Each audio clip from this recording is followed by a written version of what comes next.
2009 में सानिया गुजरा के नाम से एक साना हुआ था। ठीक है। अच्छा, वो उस साने के बाद जो है 2010 में मैं बतौर प्रेसिडेंट इलेक्ट हुआ गोजरा बार का। ठीक है। तो अभी वो सानिया गुजरा के मामला चल रहे थे। यहाँ पे एक बहुत बड़ी खलीज पैदा हो गई थी between Christian community and Muslim community.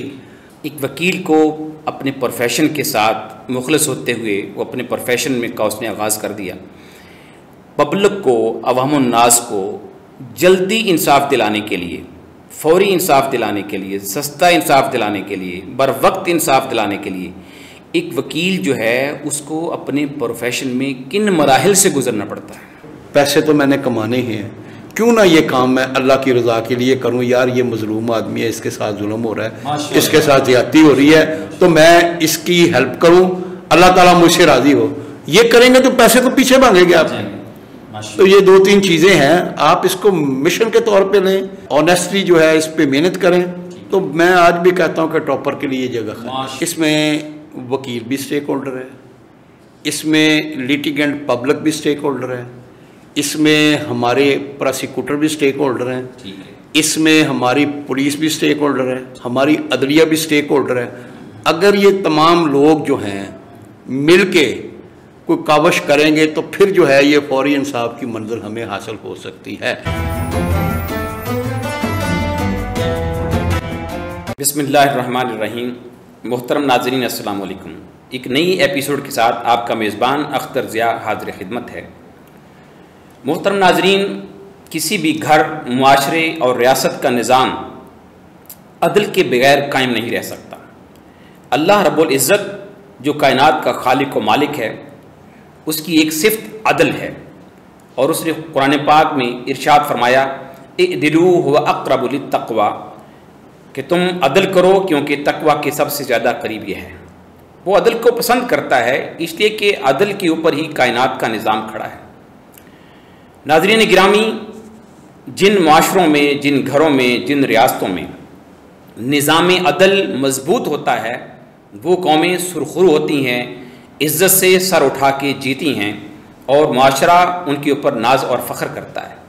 लेकिन जिन माशरों का, जिन रियासतों का, जिन ममालिक का निज़ाम अदल कमज़ोर हो जाए, दुनिया उनको नफ़रत की निगाह से देखती है। किसी भी रियासत के 3 स्तून होते हैं। पहला स्तून मुकन्नना है, दूसरा अदलिया है और तीसरा इंतज़ामिया है। लेकिन ये दोनों, पहला और आखिरी दोनों शोबे जो हैं ये अदलिया के साथ जुड़े होते हैं। जिस मुआशरे में अदलिया मजबूत होती है वो मुआशरा प्रॉस्पर होता है, वो रियासतें मजबूत होती हैं और वो रियासतें काबिल इज़्ज़त कहलाती हैं।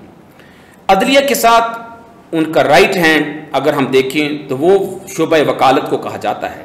इसलिए हर कोई जज जो है वो पहले एक वकील होता है और वकालत के प्रोसेस को तय करते करते वो मसनद अदल के ऊपर फायज होता है। लिहाजा आज हमने अपने स्टूडियो में, नूरसी फोरम के स्टूडियो में, पाकिस्तान के मायनाज वकील, माशाल्लाह 35 साल से शोबा वकालत के साथ मुंसलिक, मेरी मुराद जनाब शेख मोहम्मद जावेद साहब हैं, जो कि लाहौर हाई कोर्ट के सीनियर वकील हैं, आज हमारे दरमियान मौजूद हैं। हमारी खुशकिस्मती है कि उन्होंने अपने कीमती वक्त में से वक्त निकाला और हमारे स्टूडियो में तशरीफ़ लाए और हमें रौनक बख्शी। अस्सलाम वालेकुम सर। वालेकुम अस्सलाम व रहमतुल्लाह। कैसे हैं आप सर? जी अल्हम्दुलिल्लाह जी। सर आपका बहुत शुक्रिया, आपने हमें वक्त इनायत फरमाया। आपकी बहुत मेहरबानी, आपकी मोहब्बत, आपने मुझे इस काबिल समझा कि मैं अपने नाजरीन से आपकी वसातत से कुछ तबादला ख्याल कर सकूं, अपने व्यूज़ जो हैं वो एक्सचेंज कर सकूं। बहुत शुक्रिया सर, बहुत शुक्रिया।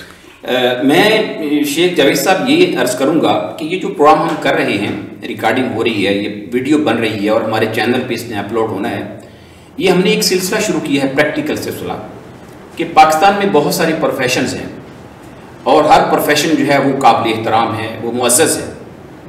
हमारा नौजवान अपनी तालीम मुकम्मल करने के बाद उनमें से किसी एक प्रोफेशन का इंतखाब करता है और उस प्रोफेशन में फिर वो तरक्की करता है, उरूज पाता है और अपना नाम बनाता है, नाम पैदा करता है, मुल्क और कौम के लिए वो अपनी बेस्ट जो खिदमात हैं वो पेश करता है।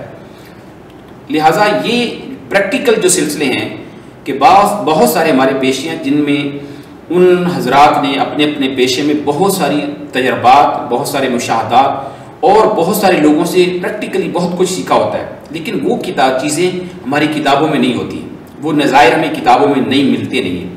लिहाजा हमारा ये सिलसिला इसी सिलसिले की एक कड़ी है कि वो प्रैक्टिकल लोग जो सक्सेसफुली अपने अपने पेशे में अपनी बेस्ट एफर्ट्स परफॉर्म कर रहे हैं, मुल्क और कौम में अपनी खिदमत दे रहे हैं, उनको हम अपने स्टूडियो में लाएं और उनका मद्द नज़र, उनका नुक्ता नज़र और उनके तजर्बात और मुशाहदात जो हैं वो नस्ल नौ के सामने रखें, ताकि हमारे आने वाला जो यंगस्टर है वो अपने इन तजर्बाकार अपने सीनियर्स को फॉलो करे, ताकि वो भी इस वतन के लिए, इस मुल्क के लिए अपनी बेस्ट एफर्ट जो है वो पेश कर सके।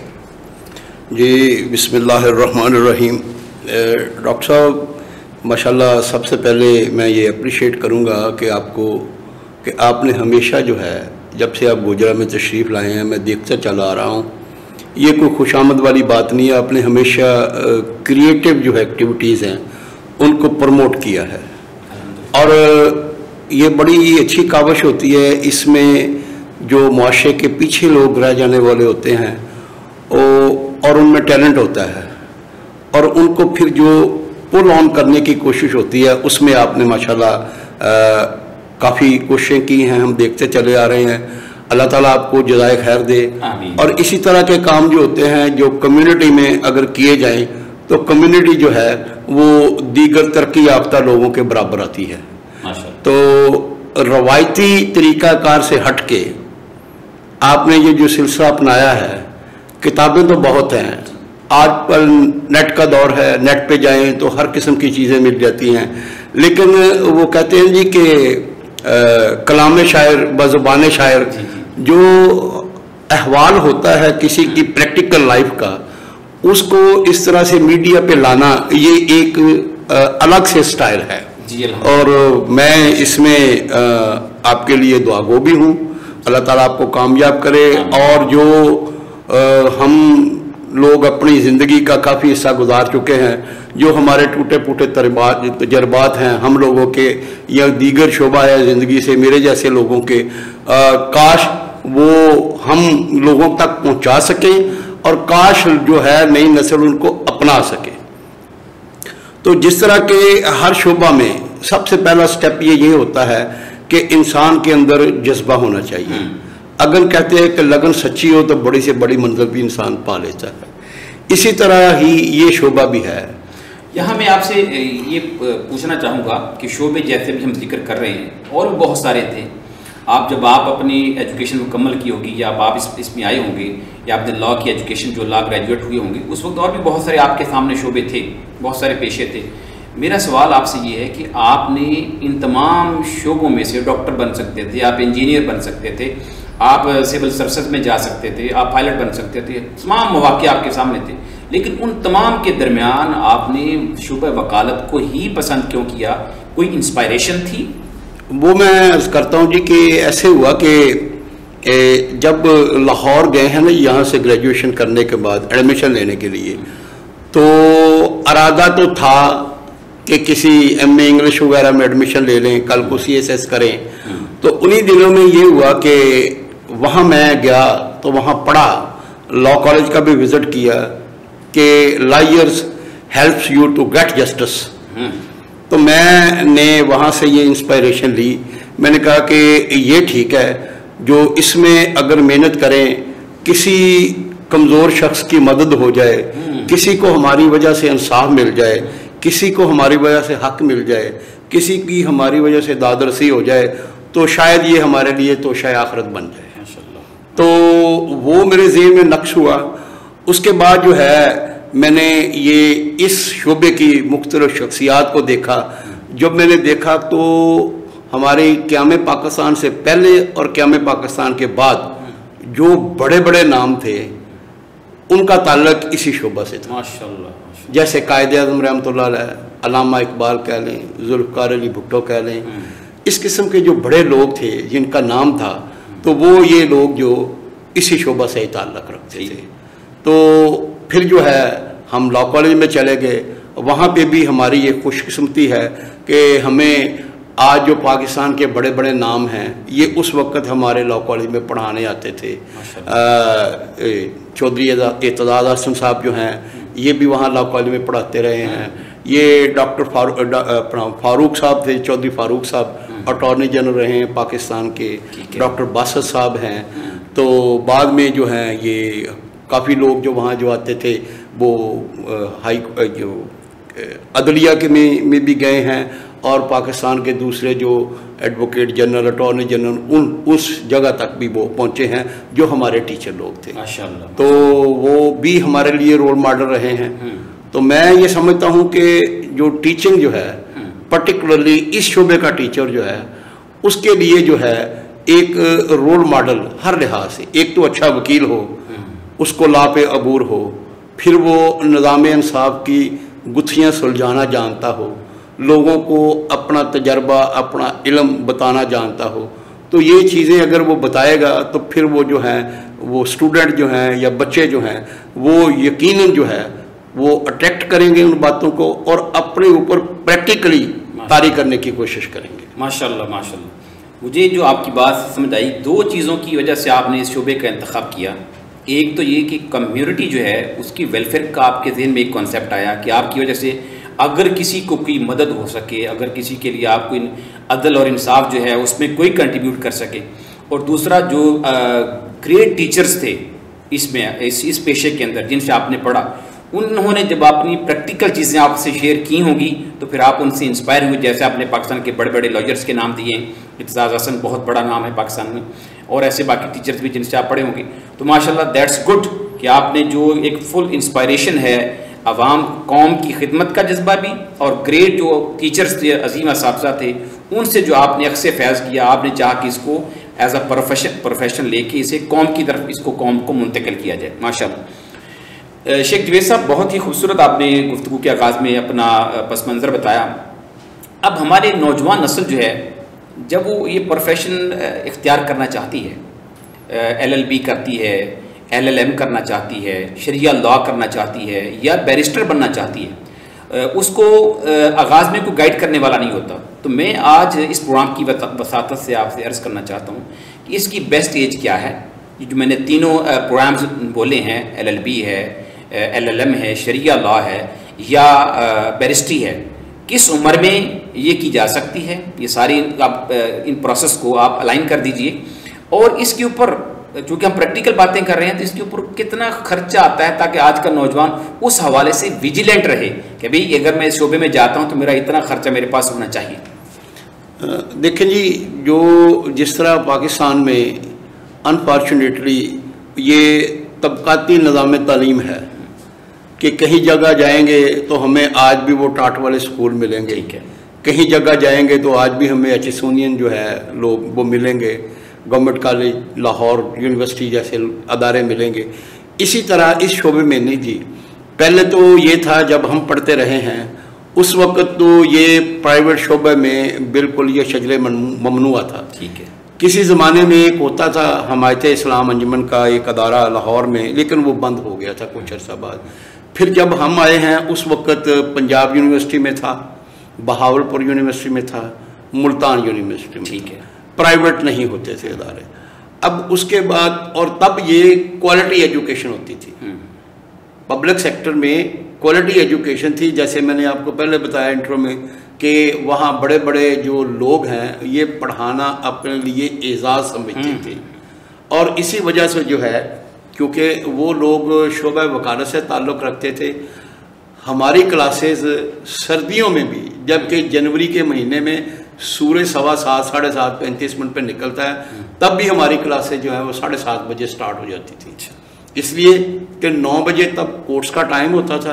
तो 7:30 से 9 बजे तक ये लोग जो हैं ये 2 पीरियड लेके वहाँ अपनी कोर्स अटेंड करने थे, ठीक, क्योंकि ये पार्ट टाइम जो पढ़ाने के लिए आते थे, फुल टाइम ये जॉब नहीं करते थे, इसलिए जो है ना जी वो अदारे तब तो थे, ठीक है। उसके बाद अनफॉर्चुनेटली जिस तरह बहुत मुक़द्दस पेशा है, बहुत मुक़द्दस पेशा है, मैं ये कहूँगा कि ये लोग जो हैं जन्नत और दोज़ख के दरमियान में खड़े होते हैं डॉक्टर लोग, मेडिकल का, कि इंसानियत की खिदमत के जितने मौके इन्हें मिलते हैं किसी और शोबे में नहीं मिलते।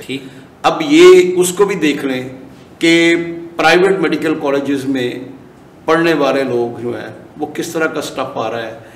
इसी तरह दीगर शोबों में चले जाएं, ये जो प्राइवेट अदारे, नो डाउट कि इनका एक बहुत रोल है, लेकिन कुछ ऐसे गोश्त किस्म के अदारे आ गए हैं कि मैं बहुत इसे कह लें कि आजिज़ी से बहुत अनफॉर्चुनेटली ये कहूँगा कि इस बात को अप्रेज करते हुए कि प्राइवेट सेक्टर ने बहुत खिदमात सर अंजाम दी हैं एजुकेशन में, लेकिन कुछ अदारे ऐसे गोश्त किस्म के आगे हर शोबे में जिन्होंने आके डिग्रियाँ तो बांटी हैं लेकिन इल्म नहीं बांटी। ठीक। इसी तरह जो है ये हमारे शोबे में भी जो है ये अनफॉर्चुनेटली कुछ अदारे ऐसे आए हैं जिन्होंने डिग्रियाँ तो बांटी हैं, बहुत वकील पैदा किए हैं, लेकिन पढ़े लिखे लोग कम पैदा किए हैं। ठीक है। इसी तरह दूसरे शोबों में भी है। अब रही बात इस वक्त जो है, अब जो कुछ अदारे ऐसे हैं जैसे गवर्नमेंट कॉलेज फैसलाबाद यूनिवर्सिटी जो बन गई है, वहाँ भी अब लॉ होता है, ठीक है। और इसके अलावा तकरीबन ऑलमोस्ट जो है हर बड़े शहर में जो है ये लॉ कॉलेजेस मौजूद हैं। ठीक है। अच्छा, उसमें ये है कि जो पब्लिक सेक्टर के अदारे हैं उसमें तो मेरिट को ऑब्जर्व किया जाता है। ठीक है। और वो जो शख्स मेरिट पे आता है उसका एडमिशन हो जाता है। वेयर एज के जो प्राइवेट अदारे हैं, चूंकि वो कमर्शलिज्म पे बेस होता है ज़्यादा उनका, तो वहाँ पे ये जो ऊंच नीच करके एडमिशन हो जाते हैं और फिर उसी तरह का स्टाफ बाहर आता है। ठीक है। अच्छा, अब ये पहले ये हमारे ज़माने में ये 2 साल होते थे लॉ के, FEL ग्रेजुएशन के बाद। ठीक है। FEL और LLB, फिर उसके बाद ये 3 साल का हो गया। अब कुछ अर्सा से ये 5 साल का है आफ्टर इंटरमीडिएट। ओके।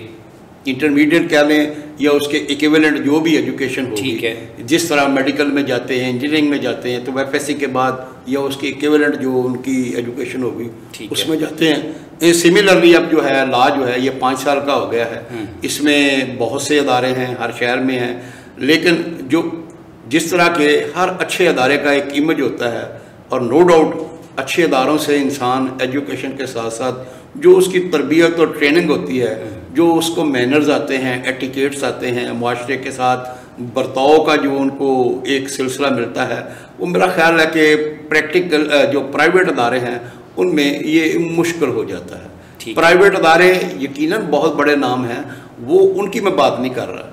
ये जो छोटे छोटे अदारे बना लिए हैं लोगों ने, और ये मुझे कहने में कोई बात नहीं है कि बहुत से ऐसे अदारे हैं जहाँ पे सिरे से क्लासेस भी नहीं होती, वो ऐसे ही उनकी हाजिरियाँ वगैरह होती हैं और फिर वो इम्तहान देते हैं और डिग्रियाँ बांट देते हैं। हाँ, ये मैं इसमें काम हो रहा है। इसमें हमारे जो हमारा पेरेंट इसमें इंस्टीट्यूशन है, पाकिस्तान बार काउंसिल है, पंजाब बार काउंसिल है, लीगल एजुकेशन के नाम से कमेटियां बनी हैं और वो इसको रिफॉर्म कर रहे हैं लॉ कॉलेजेस को।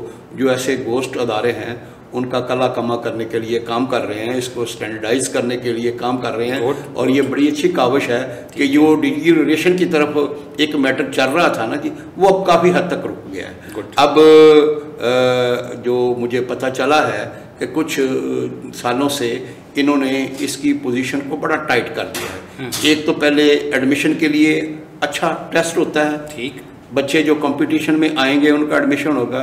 फिर सबसे बढ़ के जो है लॉ गेट के नाम से आजकल एक टर्म आपने अक्सर सुनी होगी, वो ये है कि जो बच्चा LLB पास कर लेता है उसको लाइसेंस लेने के लिए एक टफ किस्म का एग्ज़ाम जो है वो देना पड़ता है। जैसे और मेडिकल में जाने के जैसे मेडिकल में जाने के वगैरह है जी, नहीं MCAT वो एक प्रिलिमिनरी सिचुएशन है जी। एडमिशन से पहले, after the completion of education, after the completion of LLB, उसको लाइसेंस लेने के लिए लॉ गेट के नाम से पंजाब बार काउंसिल या जो कंसर्न दूसरी प्रोविंशियल बार काउंसिल्स हैं, जिनके पास लाइसेंस देने की अथॉरिटी है, इख्तियार है, वो फिर ये लॉ गेट के तहत पेपर्स लेते हैं, एग्ज़ाम लेते हैं।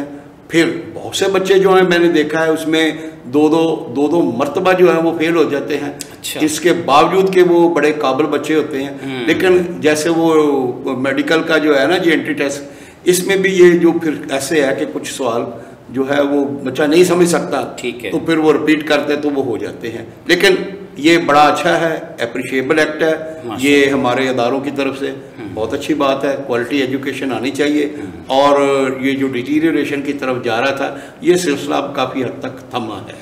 अभी अगला जो प्रोसेस है एलएलएम का, एलएलएम और बैरिस्ट्री जो है, मैं चाहूँगा कि वो उन दोनों का भी आप डिग्रीज का बता दीजिए। जी जी, वो जहाँ तक है बैरिस्ट्री वगैरह का, ये जो पाकिस्तान में भी हैं अदारे, लेकिन वो काफ़ी महंगे अदारे हैं। अच्छा। तो ज़्यादातर ये जो लोग हैं ये फॉरेन कंट्रीज़ में जाते हैं और इसमें ज़्यादा जो रोल है वो यूके का है। चूँकि हमारा कानून जो है ना जी, ये उसी ब्रिटिश गवर्नमेंट का बनाया हुआ है, यूके बेस्ड है। जब वो यहाँ रूल करते थे प्री पार्टीशन जो है, तो उन्हीं का बनाया हुआ। हमारा ओरिजिन जो लॉ का है वो वहाँ पे ही है और यहाँ वहाँ पे ही जाके जो है बच्चे जो है वो एफएससी के बाद एडमिशन लेते हैं और बैरिस्ट्री वगैरह का करते हैं। अब जहाँ तक एलएलएम का ताल्लुक है, ये हमारी पोस्ट ग्रेजुएशन डिग्री है। ये पंजाब यूनिवर्सिटी में भी होती है और दूसरे अदारों में भी होती है। ये एलएलबी के बाद जो है ये इसकी होती है और ये इसमें एक रवायती जो है ये पीरियड के अलावा इसमें लॉ-मूव्स वगैरह होते हैं जिसमें बाकायदा अदालत है, अदालत में खड़े होकर आर्गूमेंट्स करने हैं। इस किस्म के प्रैक्टिकल जो है ना जी वर्क वो भी होते हैं। और इसके अलावा ये जैसे पीएचडी वगैरह है दूसरे सब्जेक्ट्स में, इनमें भी होती है। बहुत से लोग जो हैं वो जर्मनी, अमेरिका वगैरह, इंग्लैंड वगैरह से करके आते हैं, फिर वो डॉक्टरेट लेवल की जो है ये डिग्री इसमें होती है। तो वो यकीनन अपने नाम के साथ डॉक्टर लिखते हैं। आपने बहुत से वकला साहबान को डॉक्टर साथ लिखा होगा, तो वो यही होता है कि वो उस लेवल की जो है वो डिग्री हासिल करते हैं। ठीक। अच्छा, इसमें जावेद साहब ये बताइए कि जो एलएलएम के दरमियान एक डिग्री हमारी रह गई शरिया लॉ, ये जो शरिया लॉ स्टूडेंट्स कर लेते हैं, इनकी जो अपॉइंटमेंट्स हैं ये कौन सी अदालतों में होती है? नहीं, शरिया लॉ जो है ना जी, ये एक कोई कहने के स्पेशल जो है कोई इसके लिए शोबा नहीं है। अच्छा। इसी शोबा में ही आते हैं। ठीक है। और ये है कि ये एक इस्लामाबाद में इस्लामिक यूनिवर्सिटी है, वहाँ पे हैं कुछ और अदारे भी हैं। तो उसमें ये है कि जो शरीयत के डिफरेंट जो कहने के माखज़ हैं, कुरान और हदीस है, वो एडिशनली जो है इनको पढ़ाया जाता है। ठीक। और ये भी होते हैं, बहुत से लोग हैं हमारे कोलीग्स हैं जो शरिया लॉ करके आके प्रैक्टिस कर रहे हैं बतौर वकील। बहुत से ऐसे शरिया एलएलबी जो किया हुआ है वो जुडिशरी के मेंबरान हैं, जजेस बनते हैं। तो उसके लिए ये कुछ स्पेशल नहीं है। ठीक है। हाँ, एकेडमिकली वो कह सकते हैं कि आप वो उन्हीं अदारों में बतौर टीचर जा सकते हैं। ठीक है। या फॉरेन कंट्रीज में जा सकते हैं, जैसे सऊदी अरब वगैरह या और इस किस्म के इस्लामिक जो है ममालिक वहाँ इस्लामी अदालतें फंक्शनल हैं। हाँ, लेकिन अगर कहें कि पाकिस्तान में उनके लिए कोई अलग सेटअप है, वो नहीं है। ठीक हो गया जी। अच्छा, जब हम बात कर रहे थे बैरिस्ट्री की, आपने सारा यूके का बताया कि ये वहाँ से हो रही है, ज़्यादा तरजीह दी जाती है इस पे। तकरीबन यानी ये वकालत 5 साल की करने के बाद वो बैरिस्ट्री की तरफ जा सकते हैं स्टूडेंट्स, जिसके दरमियान कुछ और भी स्टेजेस उनको तय करनी पड़ती हैं? नहीं, यहाँ से 5 साल की ज़रूरत नहीं है जी यहाँ से जाना। अच्छा। यहाँ से वो एफएससी वगैरह करके चले जाते हैं, एडमिशन हो जाते हैं। ओके। हाँ, वो ऐसे वो ये ज़रूरी ये नहीं है कि बैरिस्ट्री जो है ये यहाँ से एलएलबी करने के बाद होगी। ठीक है। नहीं, ठीक है, वो उनका अलग सेटअप है। इसकी कास्ट आप थोड़ी सी मुझे एवेल्यूट कर देंगे कि एक बैरिस्टर बनने के लिए 2 साल का अर्सा लगता है? ये अब इसकी कॉस्ट के बारे में चूँकि मैं डेफिनेट नहीं हूँ, चूँकि मेरा इसमें कोई कहने की कोई एक्सपीरियंस नहीं है कि कितनी कास्ट है। चूँकि ये वेरी करती है, इंस्टीट्यूशन पे डिपेंड करता है आप किस इंस्टीट्यूशन में जाना चाह रहे हैं। लिंकजान का बड़ा नाम है। हाँ, जो ऐसे इदारे हैं वहाँ यूके में, जहाँ लिंकन है, लिंकन इन है और बहुत से ऐसे अदारे हैं। ठीक है। तो यकीनन बड़े अदारों में जो है एक्सपेंडिचर भी बड़े हैं। अब जैसे हम कोई आके पंजाब यूनिवर्सिटी में एडमिशन लेगा तो जाके दूसरा उसी तरह का स्टूडेंट वो लम्स में जाएगा, तो ये फिर उस सारा इसको हम डिफरेंशिएट कर सकते हैं। ठीक। शेख साहब, बहुत शुक्रिया कि आपने बड़ी तफसील से ये जो एलएलबी है, एलएलएम है और बैरिस्ट्री के एग्ज़ाम पास करने के लिए हमारे नौजवानों को बड़ी आपने प्रैक्टिकल गाइडलाइन दी है। अब मैं आपसे ये पूछना चाहूँगा कि एक वकील बन गया, एक वकील को अपने प्रोफेशन के साथ मुखलिस होते हुए वो अपने प्रोफेशन में का उसने आगाज़ कर दिया। पब्लिक को, अवाम नास को जल्दी इंसाफ दिलाने के लिए, फौरी इंसाफ दिलाने के लिए, सस्ता इंसाफ दिलाने के लिए, बर वक्त इंसाफ दिलाने के लिए एक वकील जो है उसको अपने प्रोफेशन में किन मराहिल से गुजरना पड़ता है? ये बहुत अच्छा सवाल है जी, आज के वक्त के तकाज़ों के मुताबिक सवाल है आपका डॉक्टर साहब।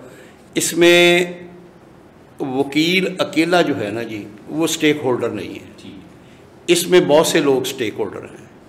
इसमें वकील भी स्टेक होल्डर है, इसमें लिटिगेंट पब्लिक भी स्टेक होल्डर है, इसमें हमारे प्रोसिक्यूटर भी स्टेक होल्डर हैं, इसमें हमारी पुलिस भी स्टेक होल्डर है, इसमें हमारी जो जो प्रोसिक्यूशन मैंने अर्ज़ कर दिया, हमारी अदलिया भी स्टेक होल्डर है।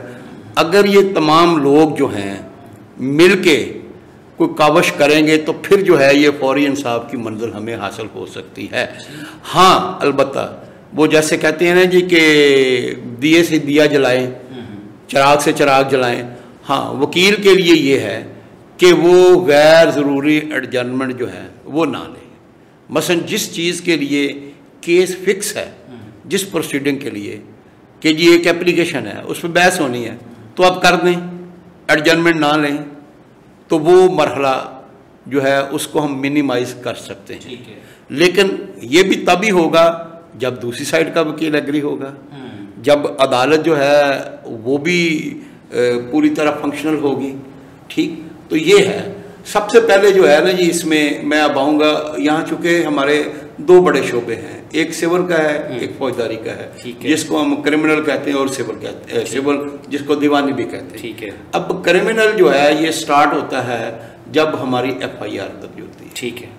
अनफॉर्चुनेटली ये हमारे मुकदमात में कन्विक्शन रेट की सबसे बड़ी वजह कम होना ये है कि तफ्तीश नाकस होती है। अच्छा। अगर पुलिस तफ्तीश अच्छे अंदाज में करे, जितनी अब सहूलतें मिल गई हैं, नो डाउट बहुत बहुत अच्छे लोग भी हैं, बड़े बड़े क्राइम फाइटर लोग हैं पुलिस में, लेकिन जो है मेजॉरिटी वो देखा गया है कि वो रवायती तरीक़ाकार अपनाते हैं तफ्तीश का, जिससे मामला काफ़ी लटक जाते हैं। ठीक। फिर जाके जो है आगे उसमें प्रोसिक्यूशन ब्रांच में ये चालान वगैरह जाता है, वहाँ पे भी जाके वो कॉम्पिटेंसी जो है वो सामने आती है। अगर तो प्रोसिक्यूटर को कॉम्पिटेंट हो, फिर वो जो लकूनाज होते हैं चालान में, जो जिनका फ़ायदा मुल्ज़म लेता है, उन लकूनाज को फिलअप करके वो चालान सेंड रिपोर्ट करता है प्रोसिक्यूटर, तो फिर जो है ये काफ़ी हद तक जो है वो कैफरे किरदार तक पहुँच जाता है। ठीक है। फिर उसके बाद जाके जो है ये मरहला आता है वकालत का, यानी कि पहले पुलिस के पास आ गया केस, उसने इन्वेस्टिगेशन करनी है। अब इन्वेस्टिगेशन क्या है? इन्वेस्टिगेशन सर ये है कि किसी भी क्राइम के बारे में जो भी एविडेंसेस है वो कलेक्ट करनी है। ठीक। और कलेक्ट करके जो है वो उसको रिपोर्ट, जिसको हम 173 की रिपोर्ट कहते हैं, वो तैयार करनी है। तैयार करके वो प्रोसिक्यूशन में भेज देनी है।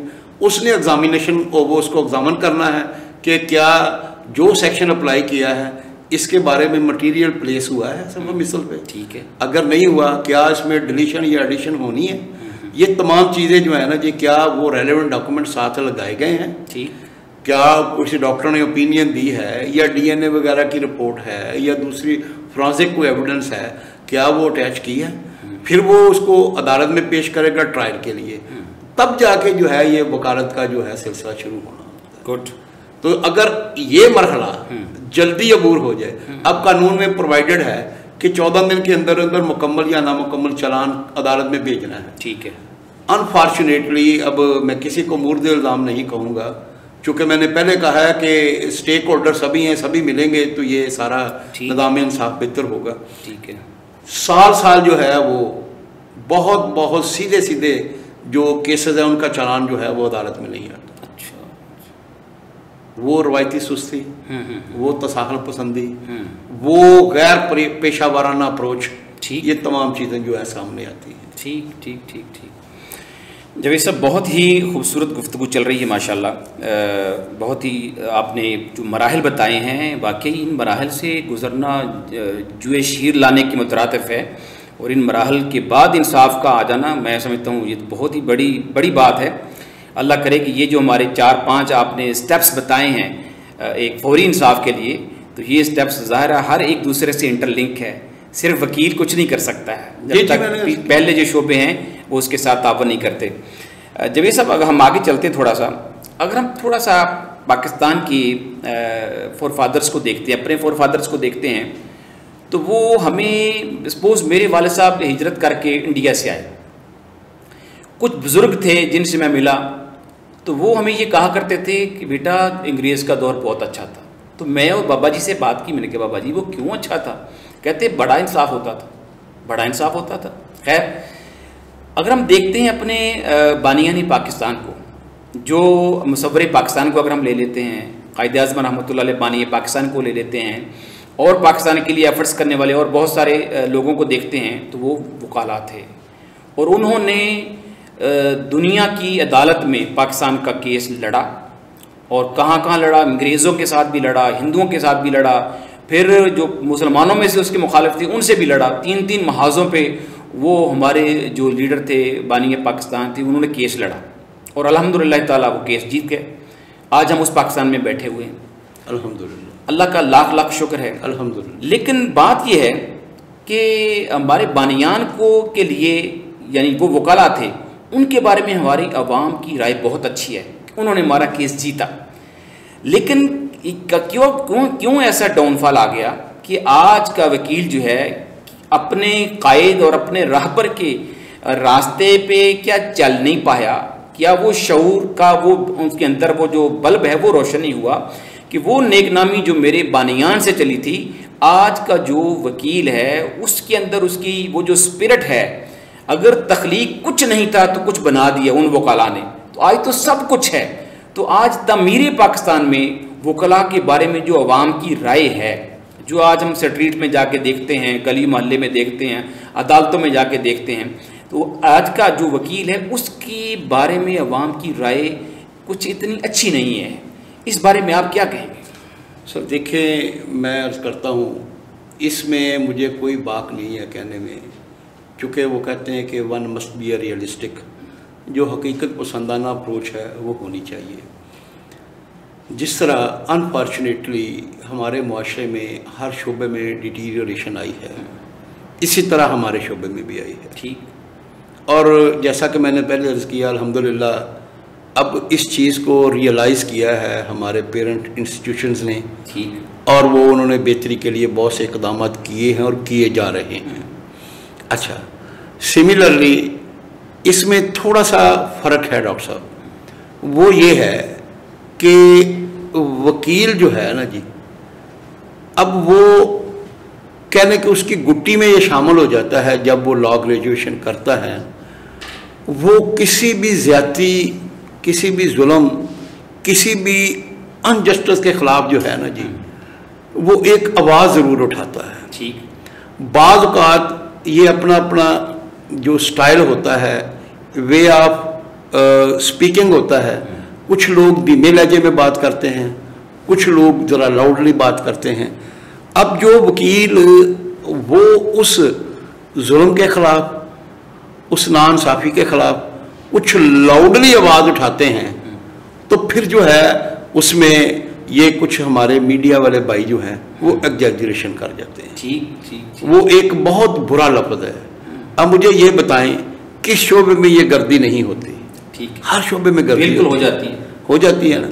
अब 90% लोग जो हैं जी हमारी कम्युनिटी के, वो पुरअमन लोग हैं, कानून पसंद लोग हैं। अल्हम्दुलिल्लाह अब मेरी 35 ईयर की प्रैक्टिस है। मैं और मेरी बार के इस वक्त 300 से ज़्यादा मेंबर हैं और 95% लोग हैं जिनके ख़िलाफ़ कभी किसी किस्म की कोई एप्लीकेशन नहीं होगी, माशाअल्लाह, अल्हम्दुलिल्लाह। इसी तरह जो है ओवरऑल हम पूरे पाकिस्तान में चले जाएंगे तो वकला की 95% जो है ना जी परसेंटेज, वो पुरअमन लोग हैं, इंसाफ कराने वाले, इंसाफ दिलाने वाले, इंसाफ के लिए स्ट्रगल करने वाले हैं।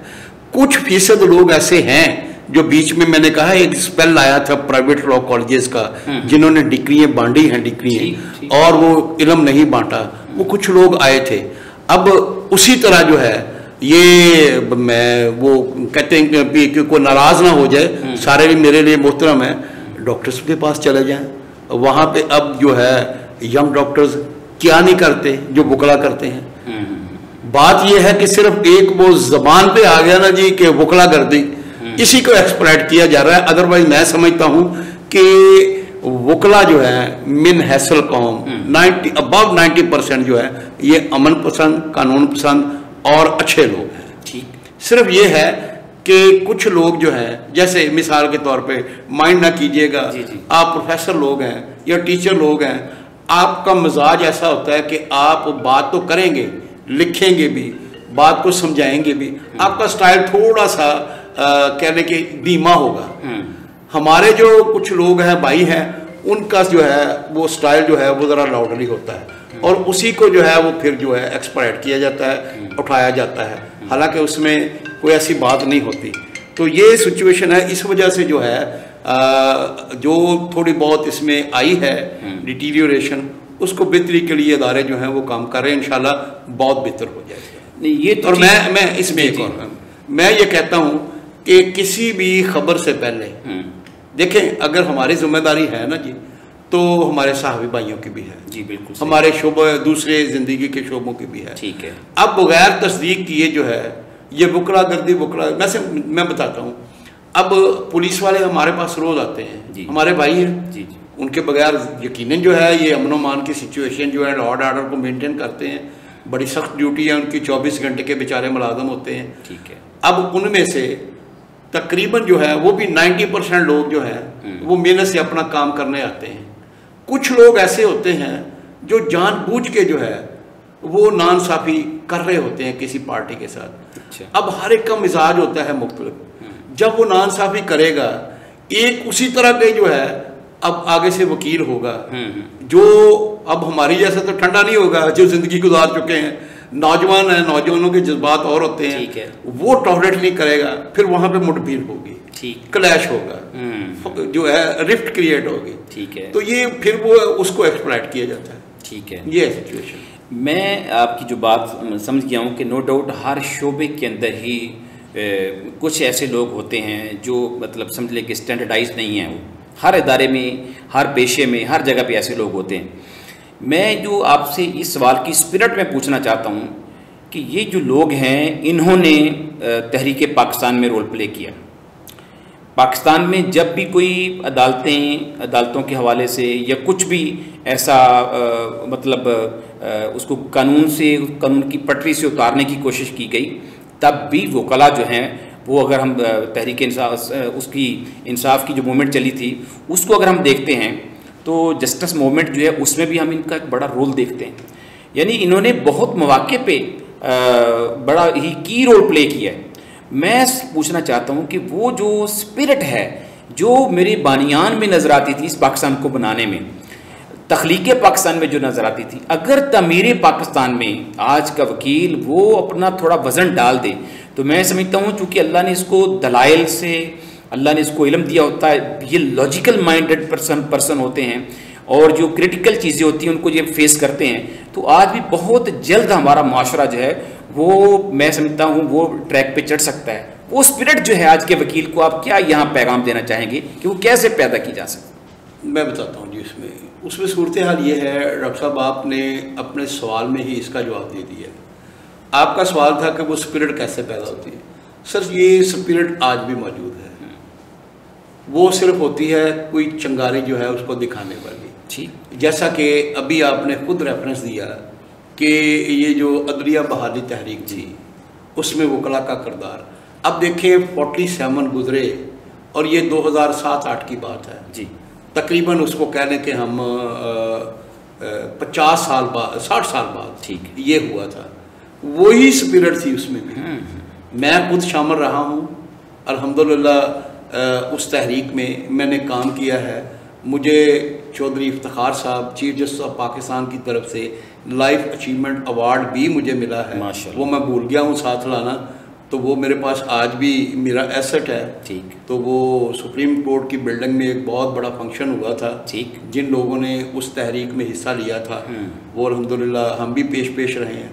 यकीन माने इतना जज्बा था कि पाकिस्तान के बहुत बड़े बड़े नाम जो वकला के थे, अली अहमद कुर्द ले लें, मलिक मुनीर ले लें, एतजाज़ साहब ले लें, वो KPK से थे, हमारे दोस्त जो हैं इस्लामाबाद से, लाहौर से। यकीन करें डॉक्टर साहब, बारिश हो रही है, मूसलाधार बारिश, और खुले आसमान तले उनके 50-50 हज़ार के सूट पहने हुए ख़राब हो रहे हैं, परवाह नहीं हो रही। चौधरी इफ्तिखार का काफिला आ रहा है। अवाम वो चौधरी इफ्तिखार के साथ मोहब्बत नहीं थी, वो थी कि डेमोक्रेटिक वैल्यूज के साथ मोहब्बत। गुड। चौधरी इफ्तिखार की जात के साथ नहीं था, वो एक सिंबल बना था जिसने ना की थी एक आमिर को। ठीक, वो एक सिंबल था, एक कहने कि एक सिंबॉलिकल जो है उसने अपने आप को पेश किया था। अदरवाइज जो कहने कि ये इफ्तिखार चौधरी की जात की मूवमेंट नहीं थी। ठीक, ये मूवमेंट थी। वो अब एक अलग किस्सा है कि वो उसका बाद में क्या बना, ये वो उसकी जो है वो मकासद हासिल हुए नहीं हुए, एक लंबी बहस है। लेकिन जो जज्बा है वो आज भी है। और आज भी अगर कोई इस किस्म की सिचुएशन पैदा होती है तो मैं समझता हूं कि वकला आज भी हरावल दस्ते का किरदार अदा करेंगे, क्योंकि ये कर सकते हैं और ये इन्होंने प्रूव भी किया है। ठीक है, तहरीक पाकिस्तान में नो डाउट वो बहुत बड़े लोग थे, लेकिन जिस तरह अब माशरा थोड़ा थोड़ा उसकी वैल्यूज चेंज होती जा रही हैं, इखलाकी पस्ती की तरफ आया जा रहा है, इसी तरह जो है वो जज्बे भी जो है वो पीछे आए हैं। यकीनन इस वक्त इस मरहला पे कोशिश करनी चाहिए सबको, और ये होना चाहिए कि उन्हीं जज्बों को जला देने की कोशिश करनी चाहिए ताकि वो मामला जो है उसी नहज पे आ जाए। और इसमें फिर वो मैं ही कहूँगा कि इसमें हमारे अदारों का बहुत रोल है। ठीक ठीक, हमारे अदारों का बहुत रोल है, जिसमें वो अगर रोल प्ले करेंगे, मुस्बत रोल प्ले करेंगे, तो वकला तो हमेशा हरावल दस्ते के लिए तैयार है। माशाअल्लाह, जज्बा आज भी मौजूद है। जी बिल्कुल मौजूद है। और मैंने अर्ज किया ना जी कि आपने अपने सवाल में जो है ना इसका जवाब बिल्कुल वो प्रूव किया है। जी बिल्कुल ठीक है। अच्छा शेख साहब, एक चीज़ और, जो ख़वातीन वकला हैं उसके हवाले से बड़ी एक पेचीदगी हो जाती है कि ख़वातीन नो डाउट उतना ओपनली रोल प्ले नहीं कर सकती हैं अगर वो ला करती हैं। अब वो बच्चियां जो ला करना चाहती हैं, ला करके अगर वो प्रैक्टिसिंग लॉयर नहीं बनना चाहती, तो आप थोड़ा सा ये गाइड कर दें कि वो बच्चियां, वो हमारी स्टूडेंट्स जो ला तो करना चाहती हैं, उनकी ख्वाहिश है, खुशी है, इसके बाद अगर वो प्रैक्टिसिंग वकील नहीं बनना चाहती, उनके लिए इसमें और कौन कौन से शोबे हैं जिसमें वो अपनी खिदमत सर अंजाम दे सकती हैं? देखिए जी, मैं करूँगा कि चाहे कोई वकालत करे या ना करे, इस मुल्क में कानून सबको आना चाहिए। ठीक, और इस मुल्क में नहीं, जब भी आप बाहर भी जाएंगे ना, तो अगर आपने कानून पढ़ा होगा तो आपको अपने राइट्स का पता हो। ठीक, हमारे अदारों में बहुत से ऐसे लोग होते हैं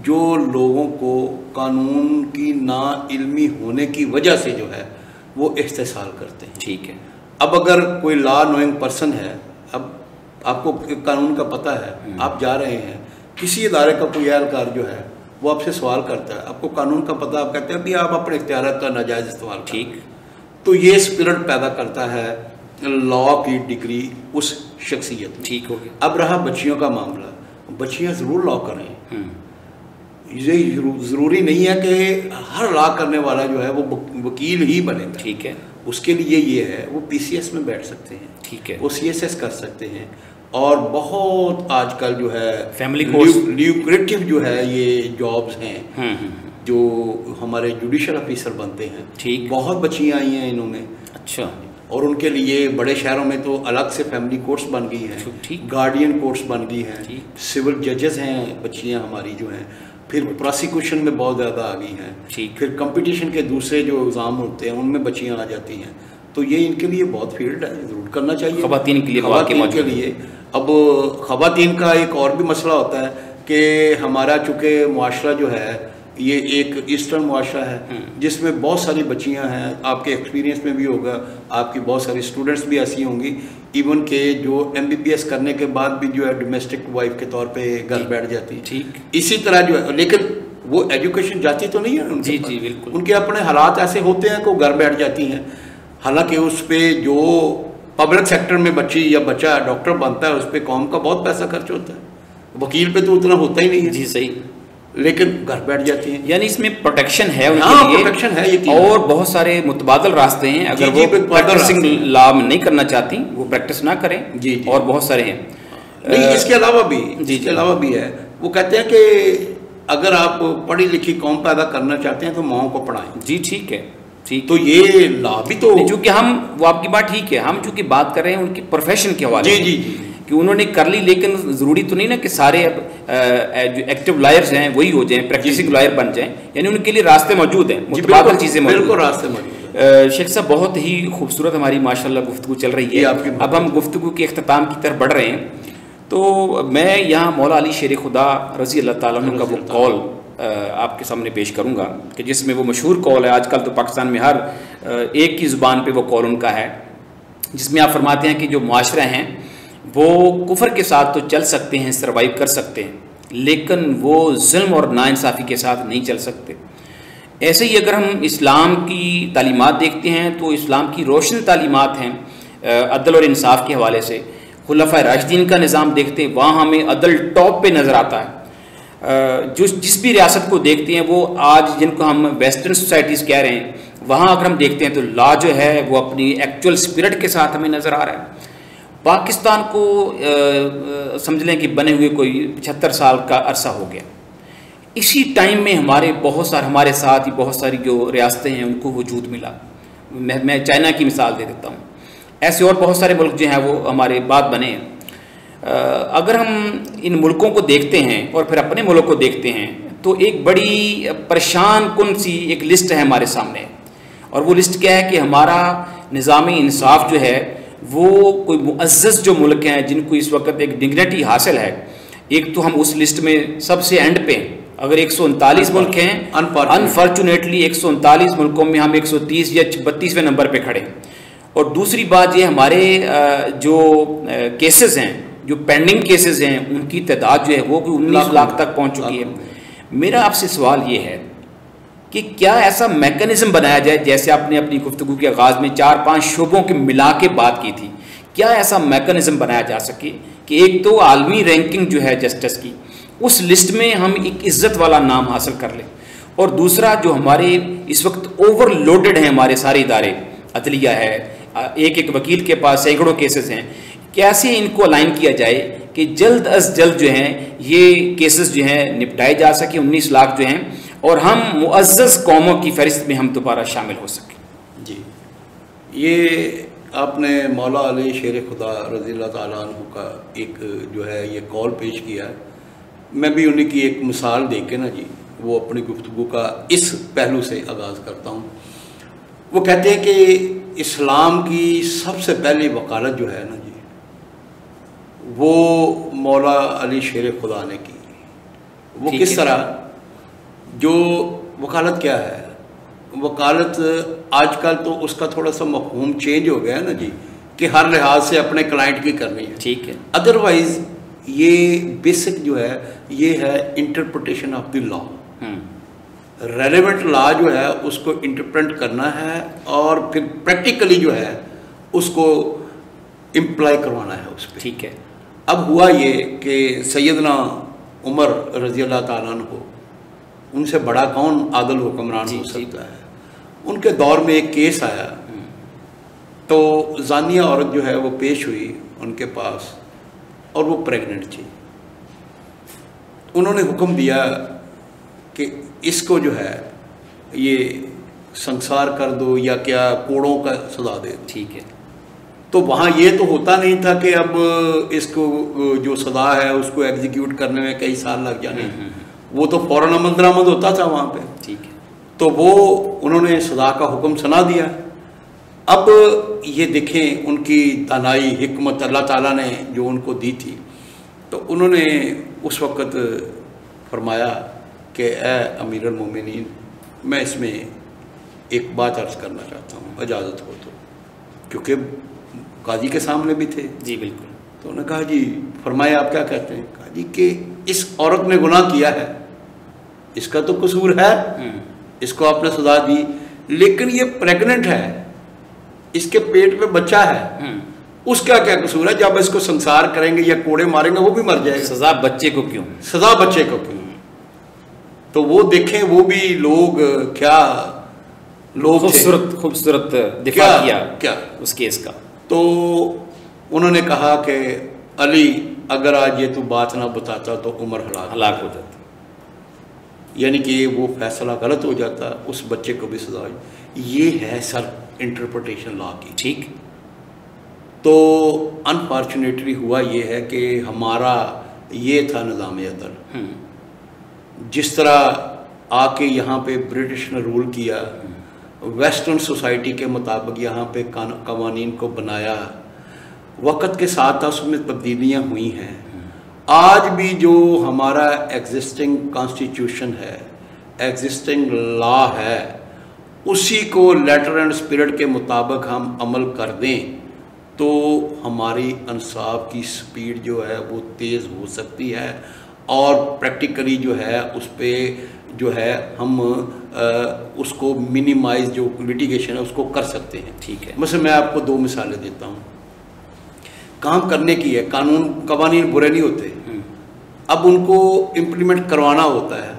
हमारे यहाँ पे एक प्रोवाइडेड है जिसको आपने अक्सर सुना होगा कि 82 लग जाएगी जी। ठीक। वो सेक्शन है 182। ठीक है। वो ये होता है कि जो झूठी दरख्वास्त देता है, झूठा मुकदमा फौजदारी साइड पे बात कर रहा हूँ करवाता है, अगर वो झूठा साबित हो जाता है तो उसके खिलाफ ये कार्रवाई होती है। ठीक। कभी नहीं हुई। अच्छा। कभी नहीं हुई। सिमिलरली अगर हम दीवानी सिविल साइड पे चले जाएं, वहाँ एक सेक्शन है 35A। ठीक है। CPC का, ज़ाब्ता दीवानी का, उसके तहत है कि अगर सिविल दावा झूठा साबित होता है तो जज उसको हर्जाना डाले। ठीक।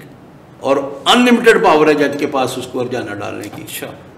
देखें ना जी, आपने मेरे खिलाफ झूठा केस दायर किया है, मैं 3-4 साल रगड़े खाया, मेरा उस पर खर्चा आया हुआ, अब जज को चाहिए अगर आप झूठे साबित हैं तो आपको हर्जाना डालें, मुझे करवाए। बिल्कुल सही। कानून मौजूद है लेकिन इम्प्लीमेंट नहीं हो रहा। ठीक। बहुत से ऐसे आए दिन जो है ये होते रहते हैं, मुज़ाकरे भी होते हैं, सेमिनार भी होते हैं, जिनमें जो है कि ये होता है कि इसको कैसे जो है ये इसकी मुद्दत को कम किया जा सके, केसेस को ट्रायल को जल्दी से निपटाया जा सके। फिर वही बात आ जाएगी कि इसमें एक तो वसाइल की बहुत कमी है। अच्छा। हमारे मुल्क में अदालतें कम हैं, जजेस की तादाद ज़्यादा है, मुकदमा ज़्यादा हैं। अच्छा। फिर स्किल्ड पर्सन कम है, जो एक कॉम्पिटेंट किस्म की जो इसमें स्टाफ चाहिए होता है वो कम है। पुलिस तफ्तीश नाकस होती है, प्रोसिक्यूशन के लोग जो हैं वो उतनी मेहनत नहीं करते। फिर आगे हमारी कम्युनिटी के लोग भी जो हैं वो भी काफ़ी डिलेइंग टैक्टिक्स पार्टी के कहने पर कर जाते हैं। तो ये सारी जी चीज़ें हैं ना जी। अब इसमें एक ही है कि तमाम स्टेक होल्डर्स को जो है ना बुला के वो इस पे जो कहते हैं ना कि जी ग्रैंड डायलॉग ये होना चाहिए। और उसमें हमारी बदकिस्मती क्या है, हमारी ये है कि जब पॉलिसीज बनती है ना जी, जो उसमें असल स्टेक होल्डर होता है वो नहीं होता। ठीक। अब बंद कमरों में, एयर कंडीशन कमरों में बैठ के पॉलिसीज बनती हैं और फिर जो ऊपर बैठे हैं हमारे बड़े लोग वो प्रेसिडेंट बाज़ औक़ात ऐसी दे देते हैं जिसके लिए वो इंसाफ के दरवाजे जो हैं जिसको डोर स्टेप कहते हैं उसकी बजाय वो दरवाज़ा कहीं और लग जाता है। अच्छा। अब पिछले दिनों मैं अर्ज़ करता था कि एक हमारे केसेस होते हैं सिविल केसेस जिनमें आमतौर पे ये डॉक्यूमेंट्स वगैरह चैलेंज करते हैं। ठीक है। ठीक। अब वो डॉक्यूमेंट जो है वो अटेस्टेड होते हैं किसी पब्लिक फंक्शनरी के, तहसीलदार का होगा, सब रजिस्ट्रार का होगा, इस किस्म के लोग होते हैं ना जी जो रजिस्ट्रियाँ वगैरह करते हैं या इंतकाल पास करते हैं, रेवेन्यू ऑफिसर वगैरह। ठीक है। अब रूलिंग आ गई कि जी इनको पार्टी बनाएं। अब हाईकोर्ट रूल्स में और कानून में ये है कि जब ये पार्टी होंगे तो केसेस वो डिस्ट्रिक्ट हेडक्वार्टर पर जाएंगे। अच्छा। अब तहसील हेडक्वार्टर से उठा के आप छोटे छोटे केसेस को डिस्ट्रिक्ट हेडक्वार्टर पे शिफ्ट कर देंगे तो क्या होगा, वकला का तो होगा वक़्त आया, वो तो तहसील वाले हैं वो जाएंगे वहाँ, लेकिन वो अल्टीमेटली बर्डन किस पे पड़ेगा, वो अदालतों पे अदालतों पे नहीं सर, उस पब्लिक पे पड़ेगा। अच्छा, पब्लिक पे आएगा। पब्लिक पे आएगा। ठीक ठीक। डेफिनेटली प्रोफेशनल वकील है, गाड़ी पे जाएगा, एक्सपेंडिचर होंगे, बियर वो करेगा। ठीक। अब दूसरी मैं मिसाल देता हूँ, कब से ये मूवमेंट चल रही है कि जी फैसलाबाद में हाई कोर्ट का बेंच बनना चाहिए, सरगोदा में बनना चाहिए, नहीं बनने जा रहा। अच्छा। क्यों? वहाँ पे जो मोनोपोली कायम है जिन लोगों की वो ब्रेक होती है।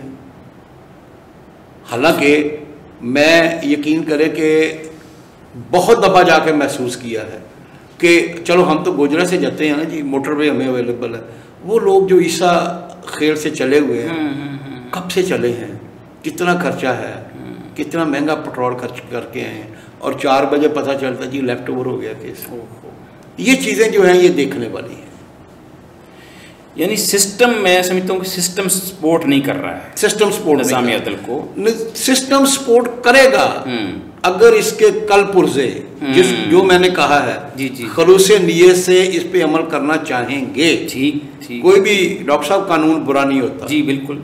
कानून जो है बड़े वाइज लोग बनाते हैं, ठीक, बहुत बड़े बड़े दिमाग होते हैं, जूरिस्ट लोग जो हैं वो बनाते हैं, उसके प्रॉस एंड कॉन, उसका स्याको सबाक देख के बनाते हैं। ठीक है। उसकी रिपरकशंस देखते हैं, मुआशरे में उसकी इम्प्लीमेंटेशन देखते हैं। ठीक है। फिर वो जो आके जो है वो उस छलनी से गुजर के जो है वो बनाते हैं।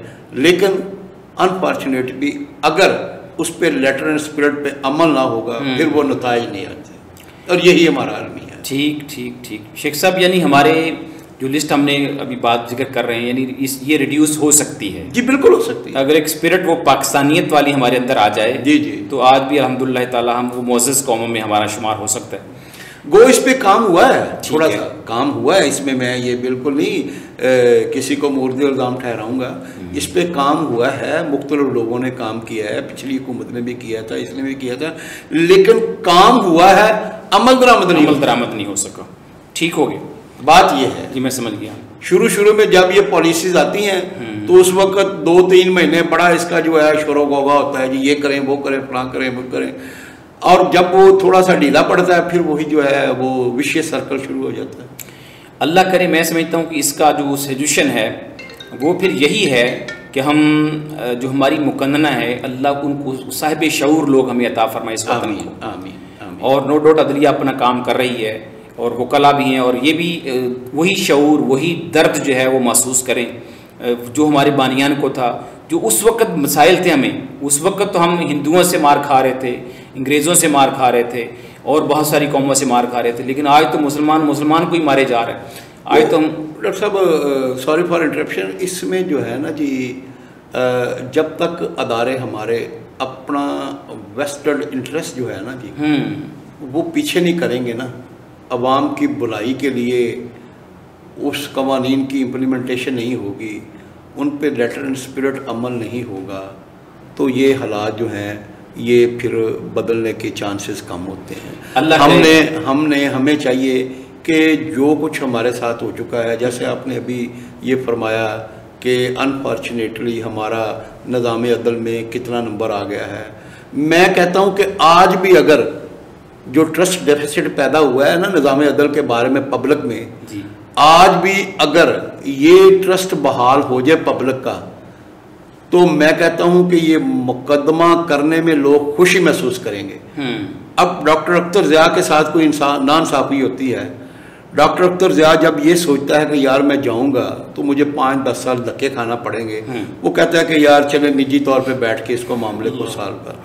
अगर डॉक्टर अख्तर ज़िया को ये ट्रस्ट डेवलप हो जाए कि यार मैं जाऊंगा, मुझे 6 महीने में जो मेरे साथ ज्यादती है उसका अदालत कोर्ट कर देगी, तो मेरा ख्याल doctor Akhtar Zia without any hesitation court में जाएगा। लोगों में बाहर की दुनिया में जब जो है वो क्यों लोग कहते हैं कि I will knock the door of the court, I will sue you, तो यही होता है कि ट्रस्ट है। यहाँ पे जब मैं ये कहता हूँ कि ये वकला के लिए बहुत अच्छा है।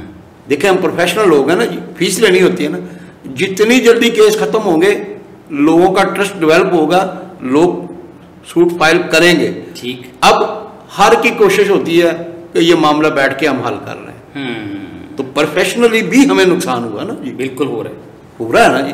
तो इसलिए ये जो है ना जी, ये ऐसी कोशिशें होनी चाहिए, नो डाउट अदारों ने की हैं, लेकिन जब तक उन पे लेटर एंड स्पिरिट अमल नहीं होगा, और वो उसी वक्त होगा जब सभी स्टेक होल्डर को जो है ऑन बोर्ड लेके फैसले किए जाएंगे। ठीक, अगर कोई कम्युनिटी के कुछ खास लोग बैठ के दूसरे के बारे में फैसला, अब मिसाल के तौर पे हम एक घर में रहते हैं, मैंने फैसला करना है आपकी ज़ात के बारे में, आप मेरे बड़े भाई हैं या छोटे भाई हैं, मैं खुद ही छोटे भाई हूँ, बड़ा भाई होने के नाते मैं फैसला कर दूँ, एक मरतबा तो आप सुन लेंगे जी, ठीक है, दूसरी मरतबा आपने कहेंगे कि भाई आपने मुझसे भी पूछ लेना। तो यही है वो कहते हैं ना जी कि फर्ज से मिलकर ये अफराद बनते हैं, जो अफराद से मुआशरा बनता है। बिल्कुल ऐसे। तो जब मुआशरे में तमाम जो हैं स्टेक होल्डर उस शोबे के बैठ के फैसला नहीं करेंगे, उसकी पॉलिसी नहीं बनाएंगे, तो फिर सर जो है, और फिर उस पर अमल दरामद का मेकनिज़म नहीं तय करेंगे, तो फिर सर ये जो है वो नताइज मुस्बत आने के जो हैं ये कम होते हैं। यानी अगर ये दर्द आज हमारे अंदर पैदा हो जाए कि अक़वाम आलम में हमारा मुकाम गिर गया है, लेकिन हमने मायूस नहीं होना, हमने इसको उठाना है, अपनी कौम को बुलंद करना है, अपने वतन को, यानी वो वतन जो परवरदिगार ने आपको लाखों करोड़ों ऐसे रिसोर्सेज यहाँ दे रखे हैं, ऐसी नेमतें अता फरमा रखी हैं जो मुल्कों के पास आदि भी नहीं है, लेकिन फिर भी वो मुअज़्ज़ज़ हैं। हमारे पास तो सब कुछ ही है, तो बस अभी वो रब की नेमतों के शुक्र के तौर पे जो कुछ हमारे पास है, और ये अदल और इंसाफ का जो मेयार है ये दोहरा नहीं हो, ये एक ही होना चाहिए सबके लिए, तो फिर मैं समझता हूँ हम बहुत जल्दी अल्हम्दुलिल्लाह ताला उठ सकते हैं। जब ये सब बहुत शुक्रिया। बस मैं यहाँ सर ये जो आपने किया ना जी, यकीनन बहुत पोटेंशियल है हमारी कौम में, अल्हम्दुलिल्लाह, अल्लाह ताला का लाख लाख शुक्र है। मैं तो सर वो भरे घर छोड़ के हिंदुस्तान छोड़ के मैं सर प्राउड फील करता हूँ। ये अल्लाह ताला का बड़ा एहसान अजीम है कि उसने हमें पाकिस्तान में पैदा किया। जी बिल्कुल, अल्हम्दुलिल्लाह, मुसलमान पैदा किया। बहुत पोटेंशियल है हमारी कौम में, बहुत मेहनती कौम है। वो देखें अलामा साहब की ज़ात कितनी वाइज थी, कितना अरसा पहले कह दिया था उन्होंने, ज़रा नम हो तो ये मिट्टी बड़ी ज़रख़ेज़ है सबकी, और ये आज भी जज्बा मौजूद है। आज भी हमारी कौम जो चाहे कर सकती है। साथ उन्होंने इसके साथ अगला भी उन्होंने लफ्ज हमें याद करा दिया, सबक पढ़ फिर सदाकत अदालत का, वही लगे लिया जाएगा तो इससे काम दुनिया की इमामत का। जी बिल्कुल, लीडरशिप तभी मिलेगी अगर सदाकत अदालत हमारे अंदर मौजूद। जी बिल्कुल मौजूद। जब ये सब बहुत ही शानदार और बड़ी टेक्निकल और लॉ के पर्सपेक्टिव में जो गोशे अल्हम्दुलिल्लाह सामने आए हैं, नो डाउट ये हमारी नस्ल नौ के लिए बड़े ही मुफीद होंगे। मैं गुफ्तगू का बिल्कुल आखिरी फेज़ है, आखिरी चंद मिनट्स हैं, मैं आपसे ये पूछना चाहूँगा कि माशाल्लाह इतनी 35-38 साल आपकी सर्विस हो गई, आपकी प्रैक्टिस हो गई लॉ की, नो डाउट अभी भी आप अपने आप को लॉ का तालिब इल्म ही कह रहे हैं। जी बिल्कुल, ये है जी ये ऐसा शुबा है जिसमें इंसान कब्र की दीवारों तक सीखता है, रोजाना नई से नई प्रोपोजिशन आती है। बिल्कुल ऐसे ही मैं आपसे पूछूंगा कि कोई ज़िंदगी में कोई ऐसे वाक़यात भी हुए कि जिसमें मुझे कोई आपने ऐसे ज़ाती, जिस हम शहर में रहते हैं, कोई यहाँ ऐसे वाक़यात हुए हैं जिसमें आपने एक की रोल प्ले किया हो। मिसाल कम्युनिटीज़ हैं यहाँ पे हमारे, और कम्युनिटीज़ यहाँ रहती हैं, अक़लियतें यहाँ रहती हैं, उनके दरमियान कहीं हुआ हो, या कोई सोसाइटी, सिविल सोसाइटी में कोई ऐसा मामला हुआ हो जिसके हल के लिए आपने अपने इस सिटी में कम्युनिटी के लेवल पे अपना बेस्ट जो है वो रोल प्ले किया हो। तो हम एक दो ऐसे नज़ायर हैं तो बयान करें आप। जी सर, वो उसमें ऐसे है कि अल्हम्दुलिल्लाह अल्लाह ताला का शुक्र है कि मेरी प्रैक्टिकल लाइफ में काफ़ी ऐसे वाक़यात हैं जिनमें से चीदा 2-3 मैं आपके सामने रखता हूँ। यहाँ पे अनफॉर्चुनेटली 2009 में सानिया गुजरा के नाम से एक साना हुआ था। ठीक है। अच्छा, वो उस साने के बाद जो है 2010 में मैं बतौर प्रेसिडेंट इलेक्ट हुआ गुजरा बार का।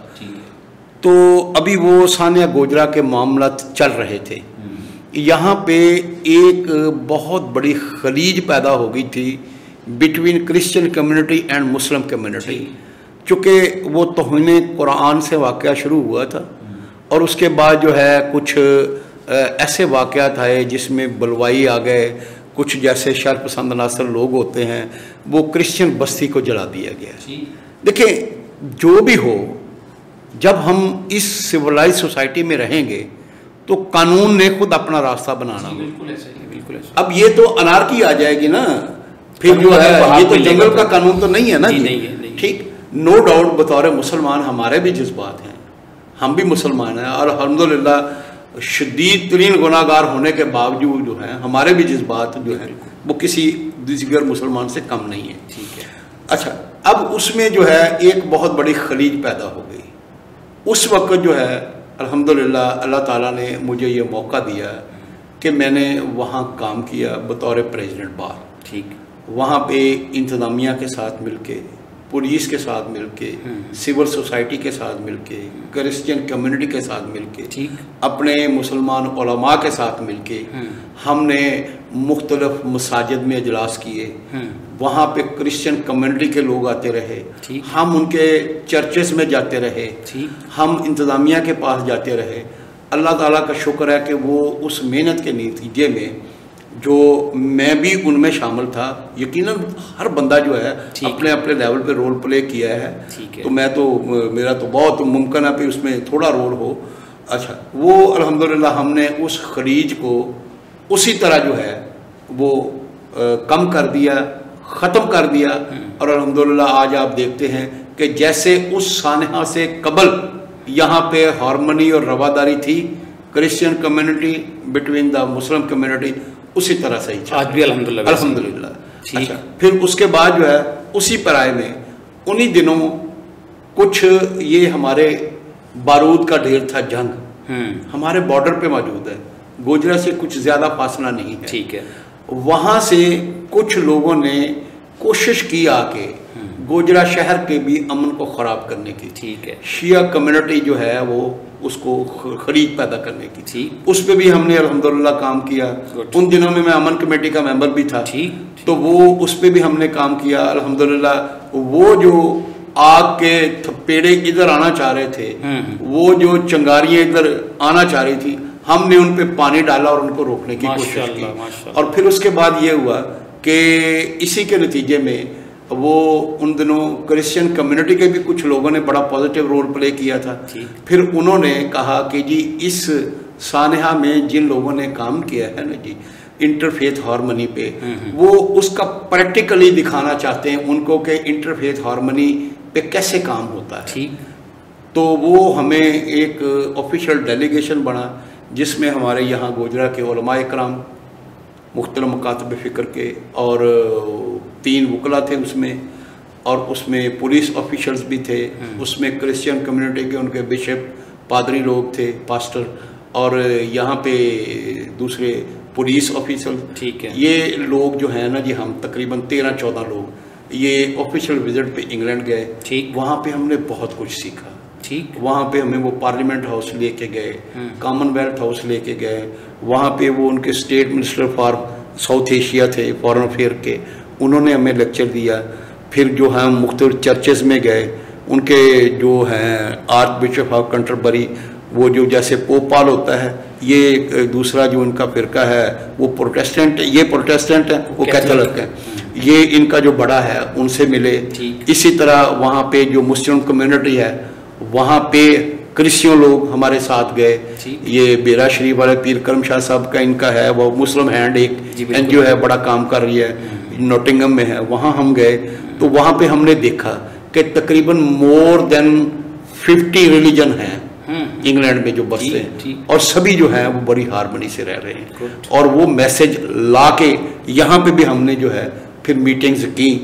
तो अल्लाह का शुक्र है कि वो कम्युनिटी फिर से जो है आज भी शीरो शक्कर है, क्रिश्चियन हमारे भाई हैं, तो उसी तरह ही जो हम उनसे मेल जोल कर रहे हैं, पूरे राइट्स देता है जो उनको बतौर अक़लियत है। फिर इसी तरह जो है उसके बाद गोजरा शहर में एक बहुत बड़ी आबादी है, वहाँ पे एक मस्जिद का तनाज़ा चला आ रहा था काफ़ी अरसे से, वो तकरीबन उसमें तकरीबन 14-15 साल जो हैं। अच्छा। वो इंतज़ामिया के बड़े बड़े लोग, डिप्टी कमिश्नर साहब, कमिश्नर साहब तक वो मामला जो है वो हल नहीं हो रहा था। पुलिस के बड़े बड़े लोग उसमें इन्वॉल्व, हमारे पॉलिटिशियंस थे, MNA MPA वगैरह, वो मसला हल नहीं हो रहा था। वो फिर जो है वो कुछ मुस्लिम कम्युनिटी के लोग हमारे पास आए, अल्लाह ताला ने मुझे मौका दिया, मेरे साथ मिर्ज़ा तारक साहब सेक्रेटरी थे और हमारे वकला बरादरी के तौकीर, ये सारे लोग जो है ये हमने मिल के कोशिश की। वो अल्हम्दुलिल्लाह जो मेजॉरिटी की वहाँ पे हक बनता था, मेजॉरिटी आबादी, चूँकि कानून ये है जब भी कोई नई मस्जिद बनेगी ना जी पब्लिक लेवल पे, तो उसमें जो मेजॉरिटी आबादी होगी ना जिस सेक्ट की, नो डाउट उसमें नमाज तो हर बंदा पढ़ेगा ना जी। वो चूंकि एक इंतजामी लिहाज से वहाँ पे जो है ना जी मामला तो होने चाहिए, लेकिन ये तो तंग नजरी तो नहीं है कि वो ही नमाज पढ़ सकता है, यही इसी चीज ने तो बर्बाद किया हमें, इसको तो हमने खत्म करना है ना। वो सबकी मस्जिद है, अल्लाह का घर है, हर मुसलमान उसमें आ जा सकता है। मसला हल हो गया माशाअल्लाह, वो अल्हम्दुलिल्लाह मसला हमने हल करवा दिया, अल्लाह ताला का शुक्र है। और मैं समझता हूँ कि ये 2-3 जो हैं चीज़ें दुनियादारी के अलावा मैं समझता हूँ कि अल्लाह ताला हमारे लिए ये तोशा आखिरत भी बनाएगा जी। माशाल्लाह माशाल्लाह। तो मैं जो इसके अलावा जी अल्हम्दुलिल्लाह ये भी मैं कहूँगा कि कल को इंशाअल्लाह ताला ये भी तोशा आखिरत बनेगा। यहाँ पे 2-3 जो हैं ये खबीस लोगों ने शान रसालत में गुस्ताखी की थी। अच्छा। तो वो केसेस भी जो है ना जी मुस्लिम कम्युनिटी की तरफ से मुझे असिस्ट करने का, मुझे प्लीड करने का जी मौका मिला। अल्हम्दुलिल्लाह वो भी किया हमने। टोबा टेक सिंह जेल में जाके, चूँकि ये ऐसे मुकदमात होते हैं, सेंसिटिव होते हैं, इनमें मुल्जमान को पब्लिक में नहीं लाते, ओपन कोर्ट में नहीं लाते। इनका ट्रायल जो है ना जी ये जेल में होता है, ठीक है, ताकि वो मुल्जम खबीस जो है जिसने ये फिलोसफी वगैरह की है ना जी वो बाहर ना आए, ताकि पब्लिक मुश्तिल होके उसको जो है, क्योंकि जज्बात ही ऐसे हैं। ये अल्हम्दुलिल्लाह मुझे फैसलाबाद में भी मौका मिला, लाहौर हाई कोर्ट में भी पेश होने का ऐसे केसेस में मौका मिला मुसलमान कम्युनिटी की तरफ से। मैं आज भी जो खत्म नबूवत लायर मूवमेंट है या लायर फोरम है उसका डिस्ट्रिक्ट टोबा का प्रेसिडेंट हूं। अल्हम्दुलिल्लाह अल्लाह ताला से दुआ है कि अल्लाह ताला इस खिदमत के सिले में जो है जी हमारे जो है तोशा आखिरत बनाए। माशाअल्लाह माशाअल्लाह माशाअल्लाह। शेख साहब आपकी गुफ्तगू और आपकी जो प्रैक्टिकल माशाअल्लाह लाइफ से आपने जो चंद नज़ायर दिए हैं इसने गुफ्तगू में और खुशबू और रंग भर दिया है। अल्हम्दुलिल्लाह ताला ये जो आपने कम्युनिटी वेलफेयर के लिए यानी कम्युनिटी में पीस और हारमनी पैदा करने के लिए खिदमत सर अंजाम दी हैं। प्रोफेशन में क्लाइंट को ले लेना और उसको अपनी फीसेस के साथ आगे ले जाना, केसेस जीत लेना, ये आपके प्रोफेशन है, लेकिन ये जो इंसानियत और माशरे के अमन के लिए आपने एफर्ट्स किए हैं, मैं समझता हूँ ये आपकी ग्रेट कंट्रीब्यूशन है हमारी इस गोजरा की सरजमीन के लिए। अल्लाह आपके इस मिशन को जो आपने ये जारी की है इसे कबूल भी फरमाए और आइंदा भी आपको यही स्पिरिट जो है, इसी स्पिरिट से सोसाइटी के जो मामलात हैं उनमें अपना कंट्रीब्यूशन डालते और करते रहने की अल्लाह ताला तौफीक बख्शे। आखिर पे जावेद साहब मैं कहूँगा कि जो हमारे नए स्टूडेंट्स हैं जो लॉ में नए नए दाखिला लेना चाहते हैं, एंड पे आप जस्ट चंद मोमेंट्स में उनके लिए चंद सेकंड्स में आप बता दें कि आप उनके लिए क्या पैगाम देना चाहते हैं as a senior lawyer high court, कि आप माशाल्लाह 38 साल आपका तजर्बा है, 35-38 साल का, उसके आपने जो कुछ ये आपने बयानात हमारे सामने अपने वाक़यात बयान कर दिए, आपने अपनी प्रैक्टिस बयान कर दी, लेकिन लॉ के स्टूडेंट्स को आप इस प्रोफेशन के हवाले से क्या मैसेज देंगे? जी सर, इसमें सबसे पहले तो ये है कि वो क्यों लायक बने, वो क्यों वकील बने? मैं अर्ज करता हूँ जी, नो डाउट कि आजकल अक्सर जो प्रोफेशंस हैं वो ओवर क्राउडेड हो गए हैं, ठीक है, लेकिन इन स्पाइट ऑफ इट आज भी वो कहते हैं कि टॉपर के लिए जगह खाली है। ये हर जगह होता है, ठीक है। इसी तरह इस फील्ड में भी टॉपर के लिए जगह खाली है, ठीक। वकील या वकालत की डिग्री ले लेना ये कोई बड़ी बात नहीं है। डिग्री लेने के बाद प्रैक्टिकल लाइफ में आपको सरवाइव करने के लिए दो चीज़ें जो हैं वो बहुत ज़रूरी है जी। एक तो सबसे पहले जो है आप अपने आप के साथ मुखलस हों, ठीक है, कि आप ये देखें कि आपका वक्त जो गुजर रहा है ये ज़िंदगी में दोबारा नहीं आता, ठीक। वो राइट टाइम पे राइट मेहनत जो है ना जी वो आपको आइंदा जो पे मुस्तकबिल में पे करती है, वरना अगर आप राइट टाइम पे वो मेहनत नहीं करेंगे वो मेहनत फिर आपको ज़िंदगी में तमाम उम्र करना पड़ेगा, ठीक ठीक। सबसे पहले तो आप अपने आप से मुखलस हों, ठीक है, कि ये मेरा वक्त कीमती है। फिर ये देखें कि आपके माँ बाप जो हैं वो रोज़मर्रा की इस महंगाई के दौर में खर्चे से निकाल के आपको फीड कर रहे हैं, आपको सपोर्ट कर रहे हैं, उनका पैसा है, खून पसीने की कमाई है, वो आपके खर्च हो रहा है, ठीक हो गया। फिर जब आप एक कामयाब शख्स बन जाएंगे, कामयाब वकील बन जाएंगे, कामयाब जज बन जाएंगे, कामयाब प्रोसिक्यूटर बन जाएंगे, तो वो आपको पे करेगा ना कि आपके पेरेंट्स को करेगा, ठीक। वो तो जो उन्होंने अपनी ड्यूटी परफॉर्म करनी थी एज ए पेरेंट्स कर दी। अच्छा, फिर ये है कि आप दो चीज़ें ज़रूर पैदा करें। एक तो ये है कि आपने अपनी स्टडी को एज ए मिशन जो है, ठीक, वो लेना है, ठीक है। ये नहीं है कि मैंने इसमें पैसे कमाने हैं। मैं कहता हूं कि जिसको काम आता है ना जी, जो कॉम्पिटेंसी आती है जिसको, पैसा तो पीछे भागता है, बेशक बेशक पैसा पीछे भागता है। हमारे आजकल जो है ये ज़्यादा प्रॉब्लम क्या है? प्रॉब्लम ये है कि हम जो भी आते हैं ना जी, वो कहते हैं कि पहले दिन जो है वो हम उस जगह पे पहुंच जाए जहाँ पे 30 साल वाला पेंशन हो। ठीक। हालांकि उसके पीछे एक बहुत बड़ा लंबा अर्सा गुजरा, स्ट्रगल, तो स्ट्रगल होती है। आप मेहनत करें, मेहनत करने के बाद आप ये ज़हन में रखें, जो मैं नुक्ता बयान करने लगा हूँ, कि आप ये करें कि पैसे तो मैंने कमाने ही हैं, क्यों ना ये काम मैं अल्लाह की रज़ा के लिए करूं। यार ये मजलूम आदमी है, इसके साथ जुल्म हो रहा है, इसके साथ ज़्यादती हो रही है, तो मैं इसकी हेल्प करूं, अल्लाह ताला मुझसे राज़ी हो। ये करेंगे तो पैसे तो पीछे भागेंगे आप। तो ये 2-3 चीज़ें हैं, आप इसको मिशन के तौर पे लें, मिशनरी बने, इसको जो है ऑनेस्टली जो है इस पे मेहनत करें।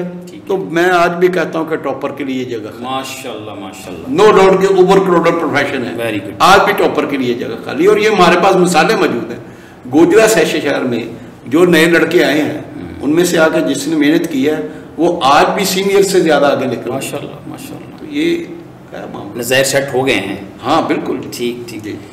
शेख जावेद साहब, बहुत शुक्रिया आपके वक्त का कि आप तशरीफ़ लाए। इतनी खूबसूरत गुफ्तगू लॉ के हवाले से, अपनी कम्युनिटी के हवाले से, मेरे वतन के हवाले से, नौजवान नस्ल के हवाले से, माशरे में हारमनी और पीस कायम करने के हवाले से, हर शोबे जो ज़िंदगी है उससे मुतल्लिका, चूँकि मैं समझता हूँ वकील को अल्लाह ने डायमेंशंस ही बड़ी दी हैं। जी बिल्कुल सही। तो वो जितनी डायमेंशंस जो जिसमें आपने कंट्रीब्यूट भी किया, वो भी आपने हमारे नाज़रीन के साथ शेयर कर दिया। आपका बहुत शुक्रिया डॉक्टर साहब, आपका बहुत शुक्रिया, आपने मुझे मौका फराहम किया।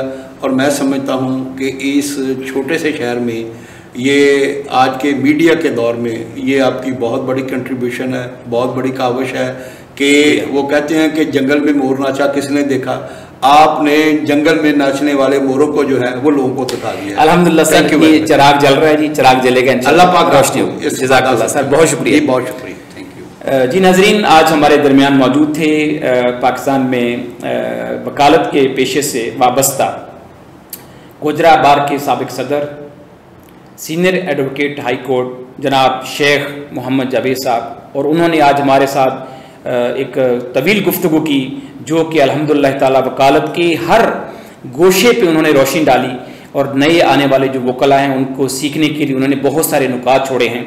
बस आखिर पे मैं यही कहूँगा कि इस माशरे को मिलजुल के सब ने संवारना है। एक वकील की जिम्मेदारी नहीं है सिर्फ, एक उस्ताद की जिम्मेदारी नहीं है सिर्फ, एक फल बेचने वाले की जिम्मेदारी नहीं है सिर्फ, एक ड्राइवर की भी जिम्मेदारी है, पुलिसमैन की जिम्मेदारी है। इसलिए सारे मिलके कंट्रीब्यूट करेंगे तब ये मुल्क आगे बढ़ेगा। अल्लाह ताला से दुआ है कि परवरदिगार आलम पाकिस्तान को वो इज़्ज़तों वाली स्टेज अता फरमाए जिसका ख्वाब मेरे पाकिस्तान के मुफक्किर मुसव्विर ने देखा था, अल्लामा इकबाल रहमतुल्लाह अलैह, और जिसके लिए काविश की थी बानी पाकिस्तान कायद-ए-आज़म मोहम्मद अली जिन्ना ने।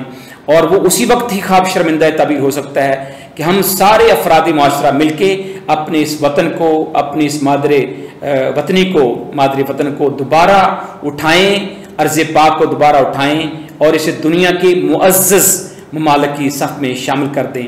अल्लाह पाक हम सब का हामी नासिर हो। पाकिस्तान जिंदाबाद।